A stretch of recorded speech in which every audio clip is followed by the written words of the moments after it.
ladies and gentlemen, and of course, the graduating class of 2022. Good morning. It's an honor to stand among you today, finally graduating. A pandemic, an industry brought to its knees, numerous online classes, a whole lot of sanitizer, social distancing, and face masks later, we've made it. 2020 was a wild year. In the thick of the pandemic, many of us wondered what life and learning would look like. Google Meet was definitely not what I had imagined, but times had changed, adjustment was inevitable, and if we learned anything as the COVID cohort, we can be resilient, adaptable, and hardworking, even when the odds are stacked against us. Standing here is no mean feat for us or our lecturers. And while we congratulate ourselves and each other, it's only appropriate that we congratulate our lecturers because they have truly come a long way with us. This may be the last time that we gather like this, so allow me to reminisce a little. By the time we joined the college for in-person learning in Term 2, we had heard that Chef Button was very strict. And in our minds, we likened him to Gordon Ramsay. During one of our practical lessons with Chef Lena, the assignment was to prepare and plate a piece of medium rare pepper steak. We presented our plates to Chef Lena. She began her assessment. Needless to say, a good number of us produced very well done steak after being reminded all through the lesson in her famous words that we are not charcoal dealers.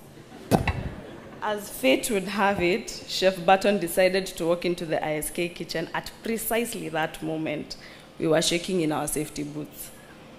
Chef Lena was unimpressed, and for those of you who will remember, she picked up one piece of steak, hit it against the countertop to show that we had produced leather.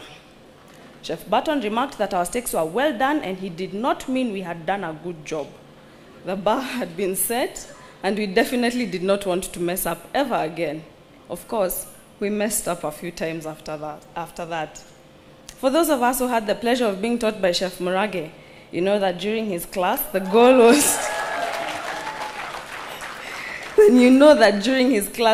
was to get through without hearing where, and seeing the look. If you know, you know. During one cake decoration class, we were supposed to use his demonstration as a reference to make our own roses out of fondant. I remember trying to discreetly sneak up to his station with my rose to compare mine to his and see where I was going wrong, because I was definitely going wrong.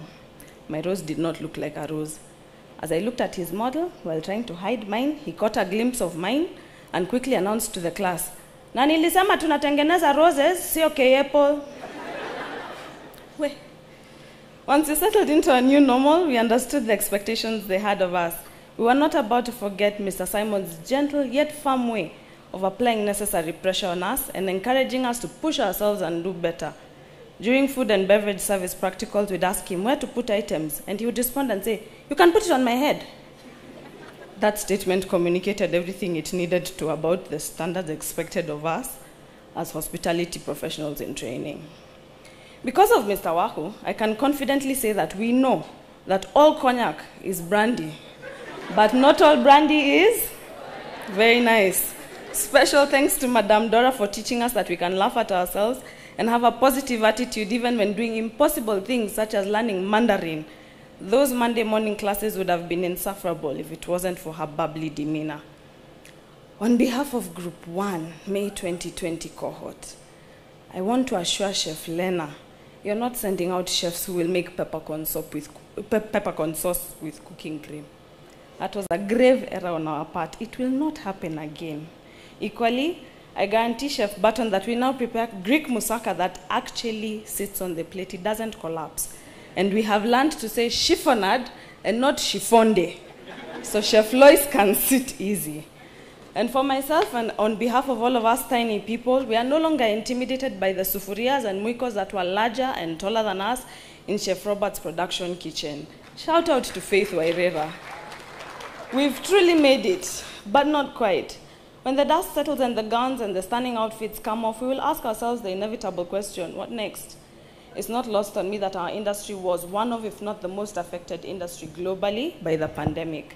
We may be asking ourselves if there's space for us in an industry that is still recovering and trying to find its footing, and if the industry will truly bounce back and go back to what we knew it to be. It is less likely that the industry will return to default settings and more likely that the industry will pivot. and as it pivots, so must we.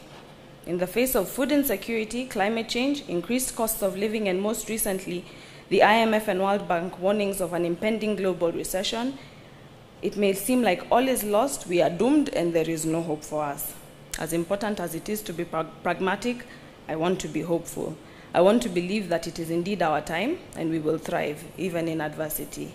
It is my hope that we will courageously invade, occupy, and own the hospitality industry, pivot as and when the situation calls for it, and cement our places in the food and service industries. Today we walk away from BIHC knowing that we can achieve anything, dream the wildest dreams, and overcome grand obstacles if and when we apply ourselves. I am urging you, all of us, to apply ourselves. It is discouraging that as young people, our reputation in the workplace is nothing to be proud of. We are thought to be lazy and not up to the task. It is my sincere request that we commit to defying the narrative and showing that indeed we can be excellent and, if given the opportunity, exceed expectations and be the very best assets. To the captains of industry, I challenge you to trust us. Grant us chances, correct, mentor, and guide us. And most importantly, I just have to sneak this one in there, compensate us fairly. I can guarantee you we can do more than fill an insert with brunoise of bell peppers if you allow us. After all, we're graduating from an award-winning college. In the famous inspiring words of the African giant, the one and only African giant, Burna Boy, don't want to waste my days, I want to spend them on enjoyment. So as we graduate today, let us create our spaces of enjoyment in this beloved industry of ours, and with our gifts, talents, and skills, in the same way that not all brandy is cognac, may we begin our careers and chart our individual paths with the confidence that we are the cognac of brandies, the XO Hennessy of the hospitality industry professionals regionally and globally. It's been an honor to be part of the BIHC fraternity. Thank you, congratulations, and all the very best to the class of 2022.